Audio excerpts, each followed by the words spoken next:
Irmãos, nós estamos agradecendo a Deus, 13 anos da nossa igreja, ao longo desse mês, e hoje nós temos o privilégio de receber, pela terceira vez na nossa igreja, o pastor Paulo, que esteve conosco, se eu não me engano, em 2006, a gente fez nossa segunda conferência, no momento de celebração da reforma. Nós ainda estávamos lá na casa do Zé Angel, e depois Paulo esteve conosco em 2012, no aniversário do ministério. E Paulo, ele é um dos pastores que é fiel, que ele foi fiel, envia para o Brasil inteiro para poder dar um curso, o CFL, curso fiel de liderança. E eu vi que Paulo estaria aqui em Cardoso da Noite, ontem, sexta e sábado, para dar esse curso. E a família, o Paulo, você pode estar aqui. E ele prontamente poderia estar aqui conosco. Acabou que o curso não teve, alguns problemas lá, mas ele veio aqui estar com a gente, nos abençoar com a sua vida. Paulo está acompanhado de Deise. Quem é aí, Deise? Pessoal de ver. Esposa do pastor Paulo. Paulo tem ligado. Paulo tem 3 filhos, Abner, Isabel e Jorge. Eles já são grandinhos, mais velho de 22 anos. O pastor Paulo é pastor da Igreja Batista de Fé Reformada, em Volta Redonda. Ele tem como mestrado? Ele está terminando o mestrado na UFRJ em Vernac, não é isso?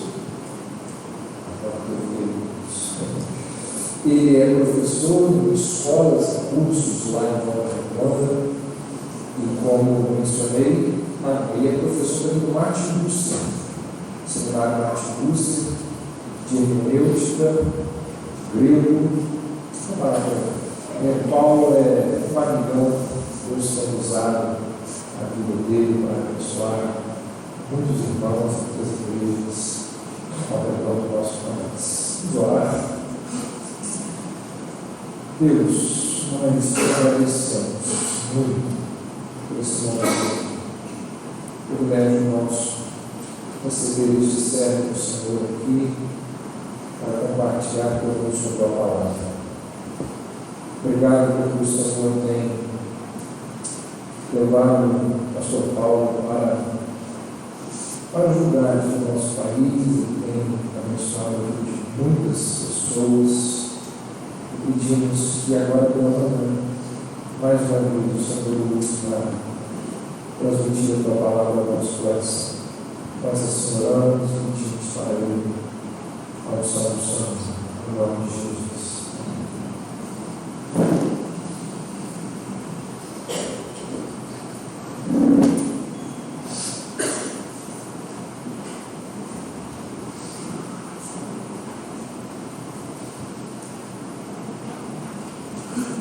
Meus irmãos, eu quero de início dizer da minha alegria, da minha satisfação pessoal estar com os irmãos novamente. Como o Davi disse, pela terceira vez, Deus nos dá a bênção, Deus nos dá o privilégio de estar com vocês, de compartilhar isso com vocês. E um outro privilégio, poder ver também o progresso dessa igreja, já que na primeira ocasião, eu estive lá, os pais da família, isso mesmo, foi uma reunião. Depois nós nos encontramos na segunda vez só de música, e agora pela terceira vez já de prédio aqui, próprio da igreja, e com isso, obviamente, a gente percebe a boa mão do Senhor. boa mão de Deus sobre vocês conduzindo, e eu não tenho dúvida de que esses progressos, vamos dizer, do ponto de vista do patrimônio, ele só é possível por causa de um outro progresso, por causa de uma outra coisa, que é a boa mão de Deus conduzindo a vida da igreja, conduzindo a vida dos irmãos, conduzindo a vida da liderança. De modo que eu estou muito feliz de poder estar com os irmãos, de poder ver Davi, de poder ver Cris, estar no altar com eles também, e rever outros santos irmãos, conhecer também alguns irmãos pessoalmente, já que alguns de nós até temos algum relacionamento virtual via redes sociais, né? Então, é muito bom estar com vocês aqui. E eu me alegro em poder estar com os irmãos. E trago um abraço fraterno dos irmãos em Nova Zelândia, o Batista de Pés Formado, que é a igreja que Deus nos tem dado o privilégio de trabalhar ao longo dos últimos 12 anos e quase 13 anos. Meus irmãos, para amanhã deste dia, pensando um pouco neste momento que a igreja está vivendo e as comemorações também do seu aniversário, eu vinha pensando e considerando algumas possibilidades sobre o que tratar aqui nessa manhã e, consequentemente, também o que tratar à noite. Para essa manhã, eu gostaria de falar com base no texto de Efésios, capítulo 2, do verso 19 ao verso 22. Efésios, capítulo 2, do verso 19 ao verso 22. Eu vou pedir a gentileza dos irmãos para se colocarem em pé para a leitura deste texto. Efésios, capítulo 2, do verso 19 ao verso 22. A palavra do Senhor nos diz assim: assim, já não sois estrangeiros e peregrinos, mas concidadãos dos santos, e sois da família de Deus, edificados sobre o fundamento dos apóstolos e profetas, sendo Ele mesmo, Cristo Jesus, a pedra angular, no qual todo o edifício, bem ajustado, cresce para santuário dedicado ao Senhor, no qual também vós juntamente estáis sendo edificados para a habitação de Deus no Espírito. Assentem-se, meus irmãos.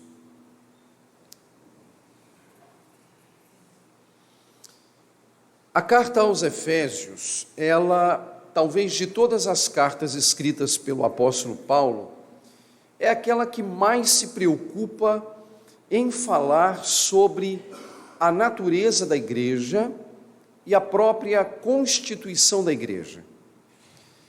Nenhuma outra carta dentro do Novo Testamento possui uma preocupação maior, ou pelo menos não há nenhuma outra carta no Novo Testamento em que a abordagem, o tema sobre a igreja ganhe tanto valor e tantos desdobramentos como a carta aos Efésios. A carta aos Efésios é a carta sobre a igreja de Cristo.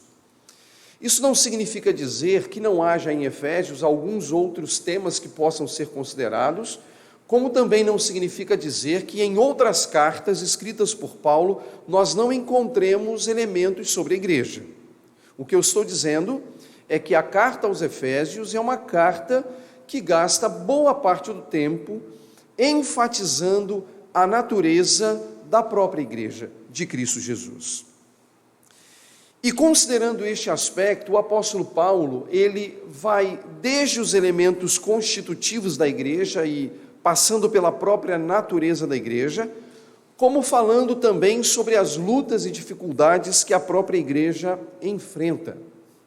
No capítulo 1, por exemplo, da carta aos Efésios, a preocupação de Paulo foi demonstrar como a boa mão de Deus, através da Trindade Santa, operou para formar o povo de Deus, ou para Deus elaborar para si um povo que lhe é próprio, um povo que lhe é peculiar. E as bases lançadas pelo apóstolo Paulo estão na própria vontade divina, está no próprio beneplácito divino, em que antes da fundação do mundo, ou na linguagem de Efésios, antes de Deus lançar os alicerces do mundo, Deus já havia estabelecido a formação do seu próprio povo. E o apóstolo Paulo vai, obviamente, tratar deste tópico, vai tratar da própria constituição da igreja. Depois o apóstolo Paulo sai de um tempo de eternidade e vem para o nosso tempo, um tempo agora cronológico, e ele vai demonstrar como este povo ele é formado e como a salvação que há em Cristo é fundamental para que Deus tenha para si um povo, ou para que Deus formate para si um povo. E esta é a preocupação de Paulo, basicamente no início do capítulo 2, quando ele vai lançar aqui, dentro da carta, as bases da doutrina da salvação pela graça, a salvação pela fé somente. Só que Paulo, ele vivia num tempo em que as coisas estavam um tanto quanto desajustadas, sobretudo na mente dos judeus, sobre como seria, por exemplo, as relações entre judeus e gentios no contexto da fé. E a carta aos Efésios, ela também se preocupa em reajustar estes elementos, tanto mostrando aos judeus o lugar dos gentios na igreja, quanto também mostrando aos gentios as bases lançadas pelos próprios judeus. De modo que Paulo, ele começa a partir do capítulo 2, verso 11, a trabalhar alguns argumentos importantes que vão desencadear o texto que nós lemos nesta manhã.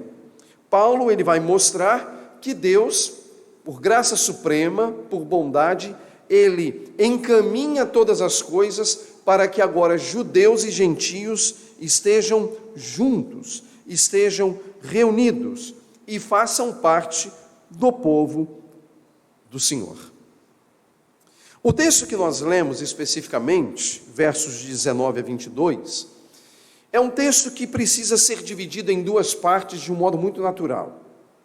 A primeira parte é a do verso 19. Na verdade, o verso 19, ele é a conclusão dos argumentos apresentados pelo apóstolo Paulo a partir do verso 11. Paulo, ele vem trabalhando algumas ideias sobre a inserção dos gentios na igreja, ele vem desdobrando as ideias, ele vem articulando as ideias, e o verso 19 poderia ser compreendido como sendo o ápice, ou o elemento importante no desfecho de toda a argumentação, quando ele afirma que já não sois mais estrangeiros, nem forasteiros, mas concidadãos dos santos e da família de Deus. Na verdade, o que Paulo está dizendo aqui é fruto de tudo aquilo que ele disse anteriormente. E, de certa forma, por questões didáticas, nós podemos dizer que Paulo aqui está falando sobre a própria natureza daqueles que estão inseridos na igreja. E ele oferece, na verdade, dois elementos de um lado e dois elementos de outro. De um lado, ele diz, do ponto de vista da negação, de que eles não são mais estrangeiros e nem forasteiros. Por outro lado, ele diz que eles são concidadãos dos santos e membros da família de Deus. Esses dois elementos, que estão aqui em uma relação de oposição, são importantes. A primeira parte, quando ele diz que já não sois mais estrangeiros nem forasteiros, tem tudo a ver com o que ele acabou de abordar. Paulo chega a dizer, por exemplo, de que havia uma inimizade, havia uma separação e Deus, pela cruz, reconcilia ambos. No caso agora, judeus e gentios. Ele diz que pela cruz ele reconciliou ambos com Deus em um corpo, matando com ela as inimizades. Isso você pode ler no verso 16. Antes, no verso 12, Paulo diz que naquele tempo estáveis sem Cristo, separados da comunidade de Israel e estranhos às alianças da promessa. E essa palavra estranhos é a mesma palavra utilizada por Paulo para o termo que é traduzido por estrangeiros no verso 19. Duas traduções distintas para o mesmo termo, estranhos e estrangeiros. O que Paulo está dizendo com isso? Para onde Paulo deseja que os irmãos de Éfeso olhem no momento em que eles acessam o conteúdo dessa carta? Para mostrar exatamente, ou demonstrando exatamente, o novo estado ou a nova condição a que é colocada toda pessoa que está em Cristo. No que diz respeito a não serem mais estrangeiros, esses elementos estão ligados às promessas divinas. Aquilo que Deus havia prometido, e agora o apóstolo Paulo, de certo modo, parece olhar para toda a história da redenção, as ações divinas, por exemplo, o que para nós é o próprio Antigo Testamento, e como Deus agiu durante toda a história do Antigo Testamento para chegar a um momento magnífico da revelação de Jesus Cristo. De certo modo, o autor aos Hebreus, ele diz exatamente isso, quando ele afirma que, tendo Deus antigamente falado, muitas vezes e de muitas maneiras aos pais pelos profetas, hoje nos falou pelo Filho. Agora observem, a quem constituiu herdeiro de todas as coisas. Em que sentido Cristo é o herdeiro de todas as coisas? De certo modo, no mesmo sentido que Paulo aborda aqui, de que todas as ações divinas do Antigo Testamento, reveladas, portanto, também a nós, foram ações para revelar Cristo, que é o cumprimento de todas as coisas. E aí, nós entendemos que, à medida que os gentios, eles eram estrangeiros, ou eles eram estranhos às promessas, em Cristo não mais são. E não mais são, não por causa de uma novidade do Novo Testamento, mas por causa de uma compreensão do Antigo Testamento, em que, por exemplo, em Abraão, todas as famílias da terra seriam abençoadas. E por isso nós podemos considerar que, no que respeita à fé, há gente de toda tribo, língua, povo e nação. Isso nos inclui. Nós somos participantes, não mais estrangeiros e nem mais peregrinos ou forasteiros. A palavra que aqui é traduzida por forasteiros dá-nos a ideia de alguém que perambula não tendo muitas coisas ao certo. É como se nós, ausentes de Cristo, não soubéssemos de onde vínhamos e nem para onde íamos. Mas agora em Cristo, nós sabemos qual é o nosso paradeiro e o que é que nos espera. Já não mais errantes, sem Deus e sem esperança, mas agora como seres que pertencem a Deus e que vivem também para a glória de Deus. Mas Paulo não se sacia com os aspectos negativos, porque ele vai dizer que agora em Cristo eles são concidadãos dos santos. Há uma particularidade extremamente importante aqui, que é essa ideia de coletividade. Parece que Paulo ele vai demonstrar que não se pode pensar na igreja sem uma clara consciência do lugar da coletividade dos membros no corpo. Particularmente acho que um tema como esse é extremamente importante, porque me parece que nós vivemos dias, e o sistema de pensamento que controla a nossa sociedade, e consequentemente controla o pensamento de muitas pessoas nos arraiais da fé cristã, é de que, de certo modo, nós podemos viver a revelia da igreja, da comunidade de Cristo. Nós podemos viver uma vida autônoma na fé, como se nós não necessitássemos do corpo. Isso, de certo modo, já está até institucionalizado, pois, por certo, você já ouviu falar dos chamados desigrejados, que nada mais é do que a institucionalização de um processo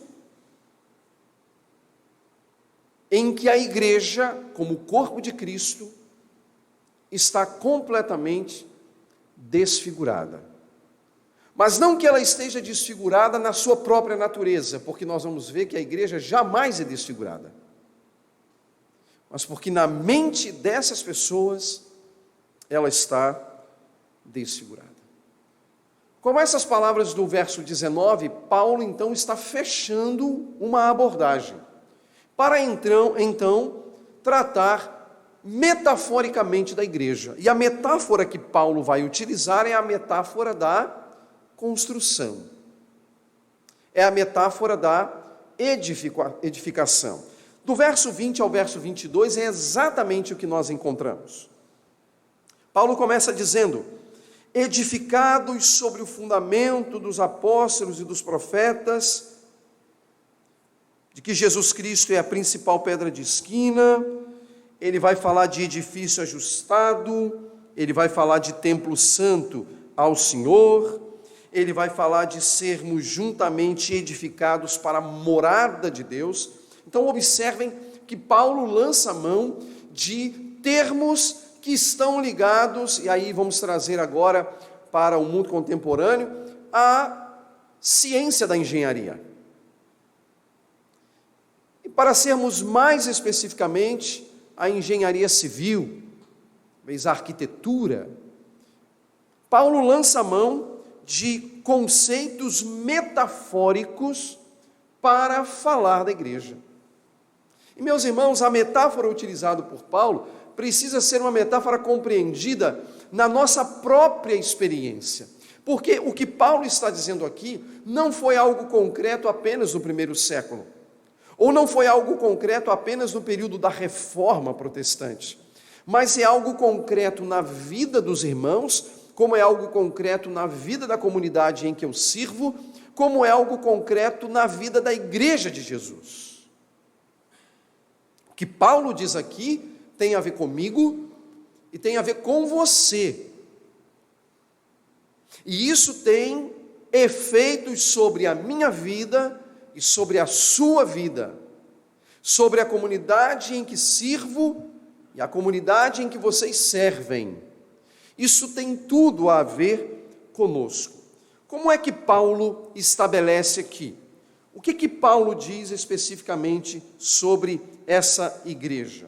Bom, o primeiro aspecto que eu quero ressaltar sobre essa igreja edificada é que as bases dela, a edificação dela é algo concreto, é algo real, é algo que absolutamente nada e ninguém pode interferir, de modo que a igreja ela perca a sua natureza, ela perca a sua identidade. Por que eu digo isso? Porque a sentença de Paulo é: edificados sobre o fundamento dos apóstolos, ou numa versão um pouco mais literal, tendo sido edificado. E aí eu abriria parênteses e colocaria assim: de uma vez por todas, e fecharia parênteses, sobre o fundamento dos apóstolos e profetas. Meus irmãos, a igreja é algo, aos olhos de Deus, concreto, real.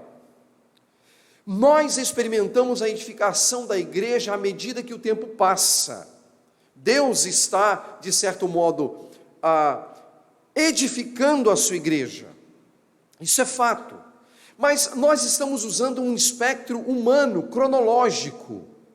Entretanto, Deus ele não está contido no tempo. Então, o que Deus, na verdade, contempla é a sua igreja pronta, é a sua igreja acabada, definitivamente elaborada, definitivamente construída, onde eu e você ou estamos nela ou não estamos, usando então uma outra metáfora, como pedras espirituais. O apóstolo Pedro, escrevendo sobre a condição da igreja também, e sobre a nossa condição no corpo, ele disse que nós somos como pedras espirituais, colocadas no edifício do Senhor, colocadas no templo do Senhor. Então, nós precisamos entender que Deus está, sim, edificando a sua igreja do ponto de vista temporal, e nós experimentamos isso. Entretanto, para o Senhor, que está acima de todas as coisas, esse templo está pronto, por uma razão. A construção deste templo está pautada, está baseada em Cristo, está baseada na cruz. E então é perceptível e é inteligível quando o próprio Cristo brada da cruz, está consumado. Ao bradar está consumado, embora fisicamente eu não estivesse ali e você não estivesse ali, mas representativamente nós estávamos através de Cristo. Porque quando ele assume o Calvário e ele assume a cruz, ele nos assume, ele morre em nosso lugar. Ele consuma uma obra que obviamente no tempo e no espaço está ocorrendo, está sendo realizada pela mão de Deus. Mas na mente do Senhor, este edifício está pronto. E o que ele vê é belíssimo. O que ele contempla é real. A igreja foi definitivamente edificada sobre um fundamento sólido, concreto, real, que é o fundamento dos apóstolos e dos profetas.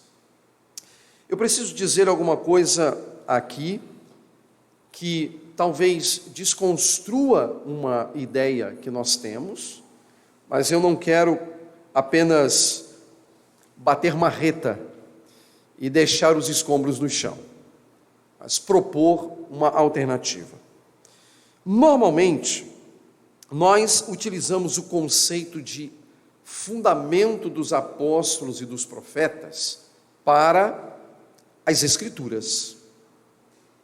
E normalmente nós fazemos uma relação entre os profetas com o Antigo Testamento e os apóstolos com o Novo Testamento. Entretanto, eu preciso dizer que nós não temos certeza que a consciência dos primeiros leitores era essa. Por que eu digo isso? Porque o Novo Testamento ainda não é tão claramente compreendido pela igreja como sendo formados por livros autoritativos em pé de igualdade com o Antigo Testamento. Essa consciência é uma consciência mais tardia. Aliás, nem se falava em um Novo Testamento, se falava em cartas que transitavam de um lugar para outro, que tinham uma certa autoridade apostólica, é óbvio, mas que não tinha a consciência que nós temos quando pensamos em fundamento dos apóstolos e dos profetas e olhamos para a Escritura completa. Como é que os primeiros cristãos provavelmente olhavam para o fundamento dos apóstolos e dos profetas? Eles não ignoravam os elementos do Antigo Testamento, até porque a palavra profetas, ela nos remete ao Antigo Testamento. E considerando que o próprio Antigo Testamento era a base da pregação da igreja, as Escrituras utilizadas pela igreja primitiva era a própria Escritura do Antigo Testamento. Quando Paulo diz toda a Escritura é divinamente inspirada e proveitosa, O que Paulo tem em mente é o Antigo Testamento. Fundamento dos apóstolos e dos profetas. O que basicamente poderia ser, se não é basicamente, e eu retomo a palavra basicamente, proposital, é a questão da Bíblia como nós a temos. Muito provavelmente, os estudiosos dizem que a expressão fundamento dos apóstolos e dos profetas seria uma expressão para descrever exatamente aquilo que nós entendemos como o processo de Deus se dar a conhecer na história aos homens, por meio de profetas, por meio agora dos apóstolos, mas revelando-se aos homens, e agora no Novo Testamento, para nós, revelando-se à igreja. É aquilo que talvez nós entenderíamos como o processo da revelação. Deus se dando a conhecer. Deus se demonstrando, ou Deus se mostrando ao homem. Deus se revelando ao homem. E não tecnicamente, talvez, ao escrito, que nós temos, por exemplo, em mãos. Entretanto, alguém poderia dizer, mas, pastor, onde está lavrado essa revelação? E aí eu não tenho para onde correr, eu preciso te dizer que está lavrado na Escritura. De fato, ela está lavrada na Escritura. A minha questão provavelmente os cristãos primitivos não tinham a consciência de Escritura quando ouviam falar de fundamento dos apóstolos e dos profetas. É esse o ponto. De fato, concretamente, para nós, é a Escritura. Para eles, o Antigo Testamento e a interpretação que os apóstolos davam do Antigo Testamento com relação a Cristo. E aí nós temos isso, de certo modo, no Novo Testamento. Então, ao dizer sobre uma desconstrução, a minha questão não é desautorizar a Escritura, sob hipótese alguma, mas demonstrar que talvez, para chegar ao ponto da Escritura, e considerando os cristãos primitivos, a gente teria que dar uma volta. E não ignorar que a percepção talvez fosse um tanto quanto distinta do que nós temos.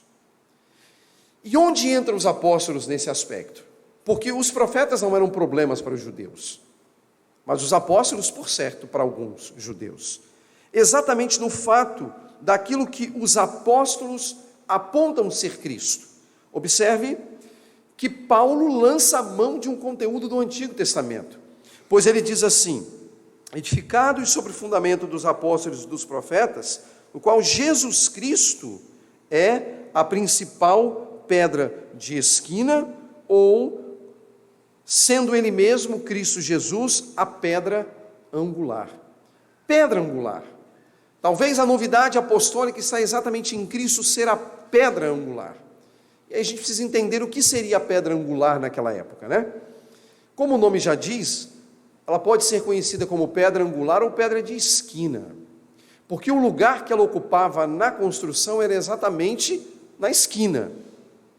E ela tinha dois propósitos. Ela precisava ser uma pedra devidamente preparada para dar suporte. De certo modo, o peso da construção recaía sobre ela, mas era também a pedra que dava ângulo para a colocação das outras pedras. Então ela estava num lugar estratégico, não apenas para dar suporte, mas também para estabelecer o ângulo da construção.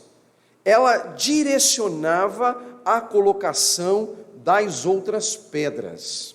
E isso é bem interessante, porque sendo Cristo a pedra angular, sobre o qual ou no qual todo edifício cresce para santuário, e aí pense na construção, né? Pense aí no lançamento das bases, né? De um prédio. Pense, por exemplo, neste prédio, quando as obras começaram, as bases foram sendo lançadas e algumas diretrizes foram sendo dadas para que nós pudéssemos chegar aqui e vermos, por exemplo, as paredes alinhadas, aprumadas. Nós tivemos que ter alguma base para fazer isso. Hoje nós temos tecnologias que nos ajudam a isso. Qual era a tecnologia da época? A pedra angular. Ela era utilizada para dar o suporte, ou seja, toda a obra estava sobre ela, mas também ela dava ângulo para a colocação de outras pedras. Ela dirigia, ela encaminhava as outras pedras. Ora, pense em Cristo como sendo a pedra angular. É sobre ele que a igreja está sendo edificada. É sobre ele. Não se trata de uma base sem o devido fundamento para dar o suporte a um magnífico templo que está sendo construído pelo Senhor. É uma pedra que dá suporte, mas é uma pedra que estabelece a direção que as outras pedras deverão tomar. E essas pedras, servindo-nos de Pedro, o apóstolo, somos nós. As pedras espirituais, que são colocadas na construção de acordo com a vontade de Cristo, de modo que cada um de nós deve estar no lugar em que Cristo deseja que nós estejamos na grande edificação desse santuário. Cristo é a pedra de esquina. Paulo lançou mão de conceitos, por exemplo, encontrados em Isaías, quando ele fala no capítulo 28, verso de número 16, sobre essa pedra. Ele diz: portanto, assim diz o Senhor Deus, eis que eu assentei em Sião uma pedra já provada, pedra preciosa de esquina, que está bem firme e fundada. Esse mesmo conceito provavelmente foi baseado naquilo que o autor do Salmo 118 estabeleceu, o Salmo 118, verso 22, a pedra que os edificadores rejeitaram tornou-se a pedra de esquina. Cristo é a pedra de esquina. Cristo é o diretor, vamos dizer assim, da igreja. E é nesse sentido que ele é o cabeça. Ele é o cabeça da igreja. Ele guia a igreja. Ele é o Senhor soberano da igreja. E nele, Paulo diz, todo o edifício cresce, bem ajustado. Paulo utiliza aqui um tempo verbal que dá a ideia de certeza. E isso é altamente consolador, meus irmãos, porque assim, eu não sei se você é feliz com o que você vê no que diz respeito ao movimento cristão evangélico em nosso país. Eu não sou uma pessoa feliz. O que eu vejo no cenário evangélico brasileiro não me traz alegria nenhuma. Há muita coisa ocorrendo em nosso país tomada por evangelho que nada tem a ver com o evangelho. Isso traz tristeza e dissabores ao nosso coração.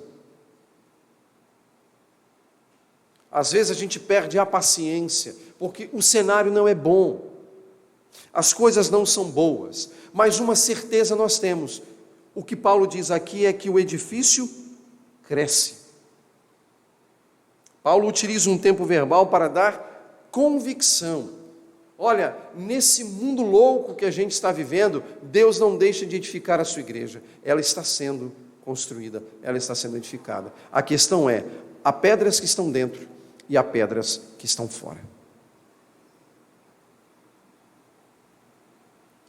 Há pedras que estão dentro, mas há pedras que estão fora. Há pedras que Deus está trabalhando, que Deus está burilando, exatamente para encaixar, porque era assim que o construtor fazia. Ele não pegava, revelia a pedra e colocava. Ele olhava, ele debastava, ele burilava, para que ela pudesse ser devidamente, uma vez tratada, encaixada naquele ponto em que o sábio construtor queria colocar. É o que Deus faz conosco. Ele cuida de nós, Ele nos trata para nós sermos aquilo que Ele quer que nós sejamos e não aquilo que nós queremos ser. E dá trabalho, e às vezes dói, mas nisso Ele é glorificado, nisso Ele é exaltado. Ele nos trata como um sábio construtor, Ele cuida de nós, e por isso que o edifício está crescendo. E aí eu estou olhando agora cronologicamente, na história. O edifício está crescendo, ele cresce bem ajustado. Observe isso, bem ajustado. As coisas funcionam, as coisas dão certo. Deus está edificando e a coisa está crescendo bem ajustada, certinho, de modo a glorificar a Deus. E cresce para ser santuário dedicado ao Senhor. E agora Paulo olha para a comunidade de Éfeso e aplica à comunidade de Éfeso, como nós podemos aplicar às nossas comunidades, no qual também vós, juntamente com os demais cidadãos, e aí lá atrás ele falou dos concidadãos dos santos, nós estamos crescendo, estáis sendo edificados. Edificados para quê? Para a habitação de Deus no Espírito. Sabe o que significa isso? Deus está construindo a sua morada. E o texto está dizendo que essa morada, ela está sendo construída com pedras espirituais, onde Cristo é a principal pedra de esquina, e Deus vai habitar ali. Deus vai habitar. Há uma ideia escatológica aqui, mas não essa escatologia da teologia sistemática, por exemplo, que está voltada apenas para o futuro, mas uma escatologia presente, onde de fato nós podemos dizer que, embora a última pedra espiritual não foi colocada ainda, porque é possível que Deus ainda tenha algumas pessoas para salvar, e essas pedras vão ser colocadas então ali no edifício, mas o fato é que Deus já está habitando. É escatológico por isso. Ele não vai terminar a obra para passar a habitar. Deus já habita no meio do seu povo. Paulo diz em outro lugar, escrevendo aos Coríntios: vós sois o templo do Espírito. E a ideia utilizada por Paulo ali já é de uma realidade, é presente, é experimental. Deus habita no meio do seu povo. Vós sois o templo. E mais uma vez aqui, Paulo dá, por providência divina, uma pernada nesse pessoal que tenta viver a revelia da igreja. Porque Paulo utiliza de uma linguagem que tacitamente, que claramente ele vai demonstrar a necessidade e a importância da igreja. Davi já deve ter tratado disso, por isso eu fico à vontade para abordar. Se Davi não tratou, ele dá o jeito dele. Mas, meus irmãos, nós temos uma questão, um equívoco que nós cometemos quando nós dizemos, por exemplo, que eu sou a igreja ou que você é a igreja. Não, você não é a igreja, nem eu sou a igreja. Eu sou membro da igreja. A igreja é o corpo. Eu não sou o corpo, eu sou um membro.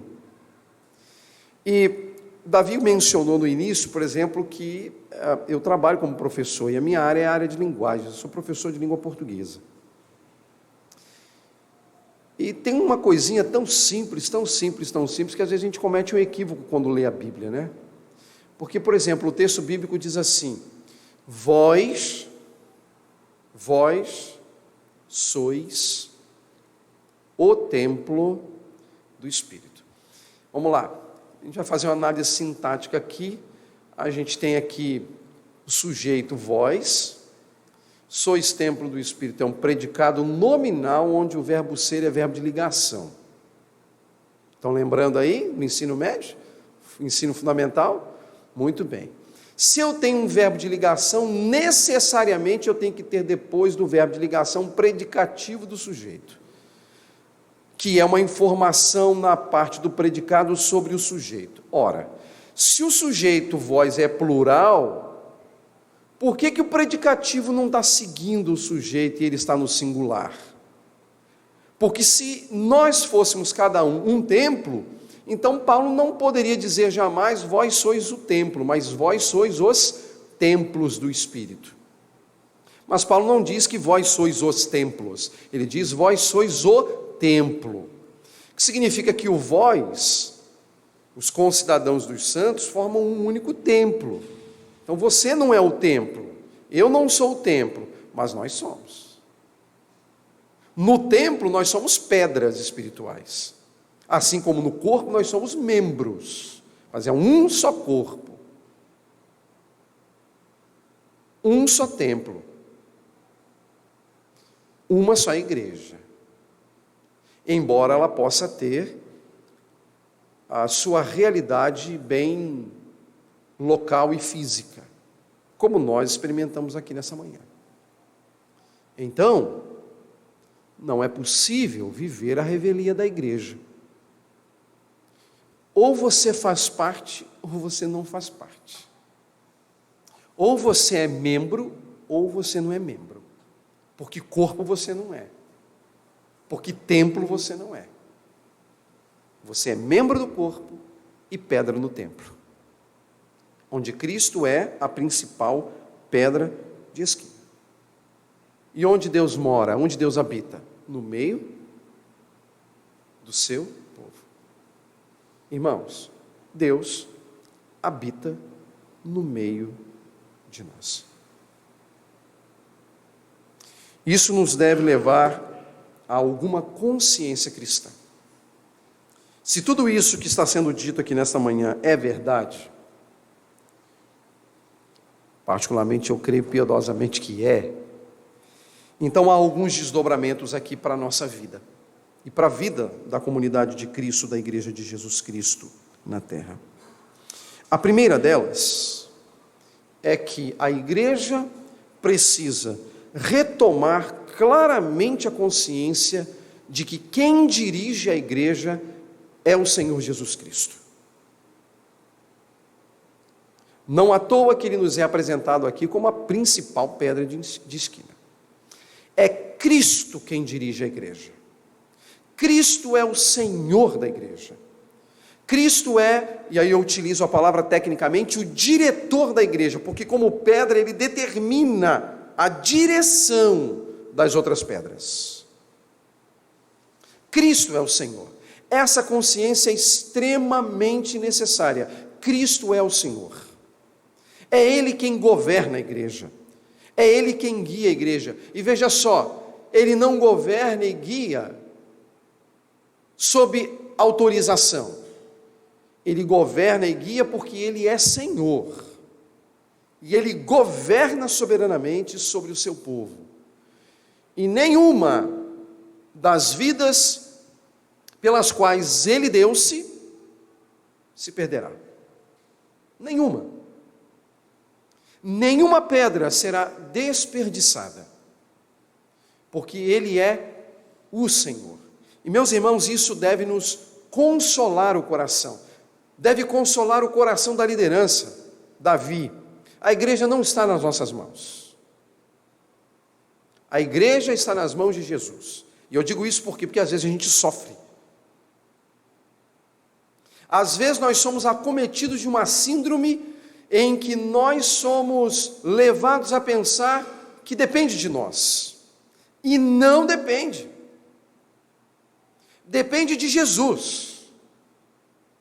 Claro, nós precisamos estar aos pés de Jesus.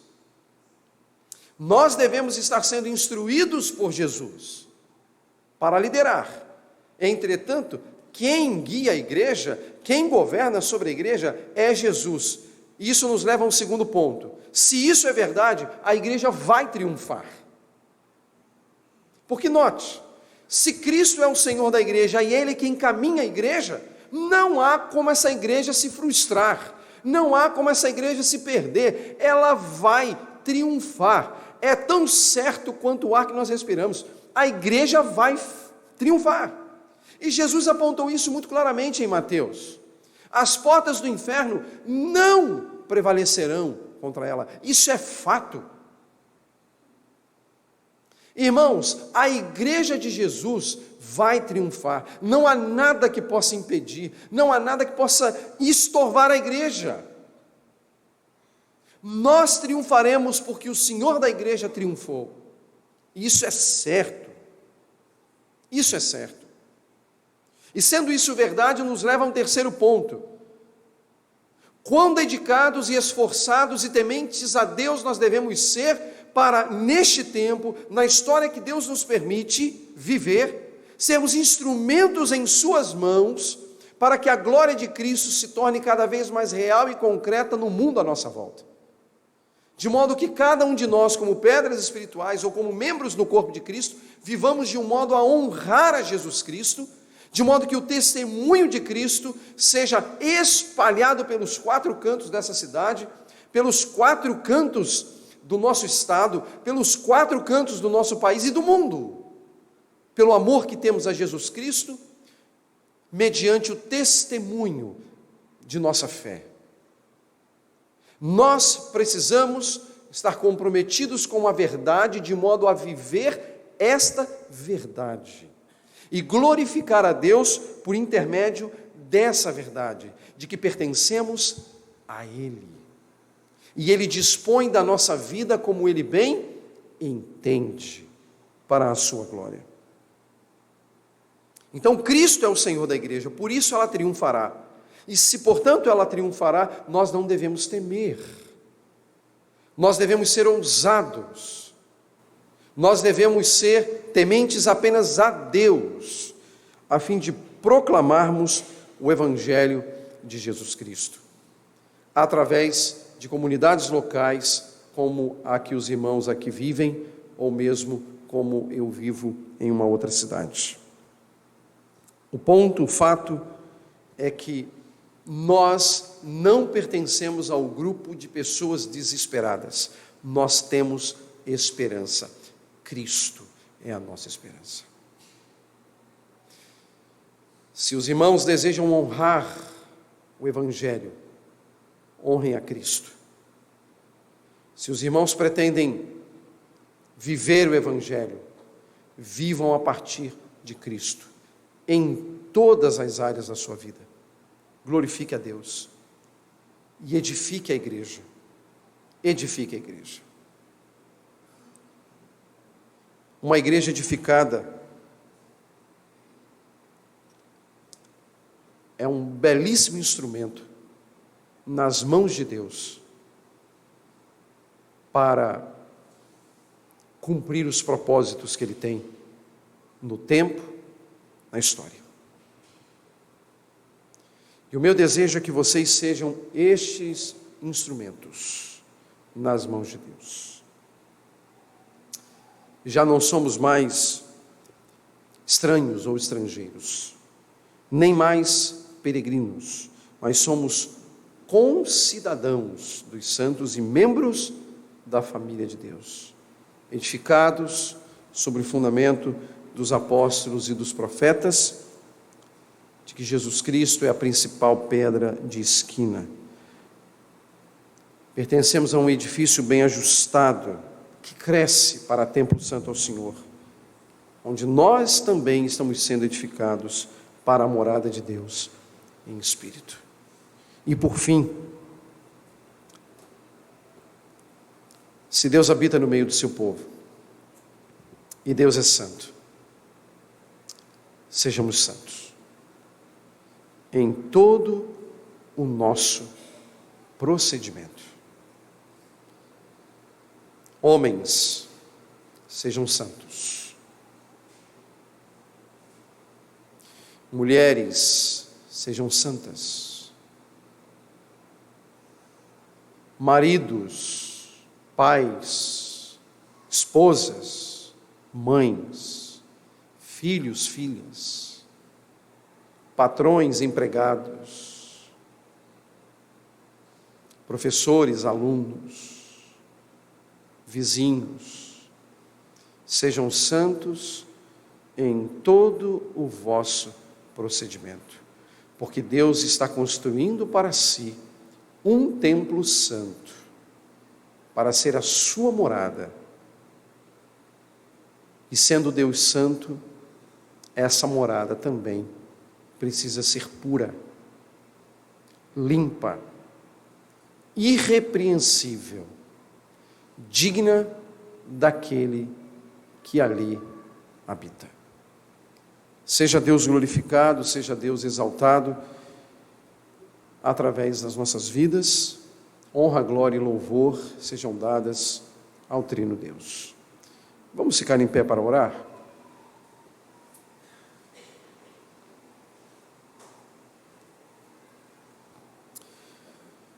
Nosso Deus, bendito seja, Senhor, o teu nome, pois nós não temos um outro bem além do Senhor. Tu és o nosso bem maior, nosso supremo bem. Tu és o Senhor das nossas vidas, Tu és o nosso Redentor. Nós te louvamos, Senhor, porque na Tua providência eterna, o Senhor resolveu chamar-nos pelo nome, para sermos inseridos neste grande edifício que está sendo edificado, que está sendo construído por Tuas mãos. Senhor, nós nos colocamos diante de Ti para suplicar que as nossas vidas, ó Deus, sejam abençoadas por Ti, no sentido de nós nos ajustarmos ou de sermos ajustados àquela medida que o Senhor tem para cada um de nós nesta grande construção. Cuida da nossa mente, Senhor, cuida do nosso coração, para que nós sejamos achados santos e irrepreensíveis diante de Ti. Pedimos a Deus que a bênção do Senhor esteja sobre esta igreja e que o testemunho destes irmãos aqui, em Tuas mãos, se constitua uma grande ferramenta para edificar tantas outras vidas e atrair para junto de Ti mesmo pecadores. Abençoe, Senhor, estes irmãos, abençoe a liderança desta igreja, conceda sabedoria, ânimo, forças, e que ela seja preservada, ó Deus, até o glorioso dia de Jesus Cristo, quando virá para nos tomar para junto dele mesmo. Dá-nos, ó Deus, o Teu favor, em nome do Senhor Jesus, a principal pedra de esquina. Amém.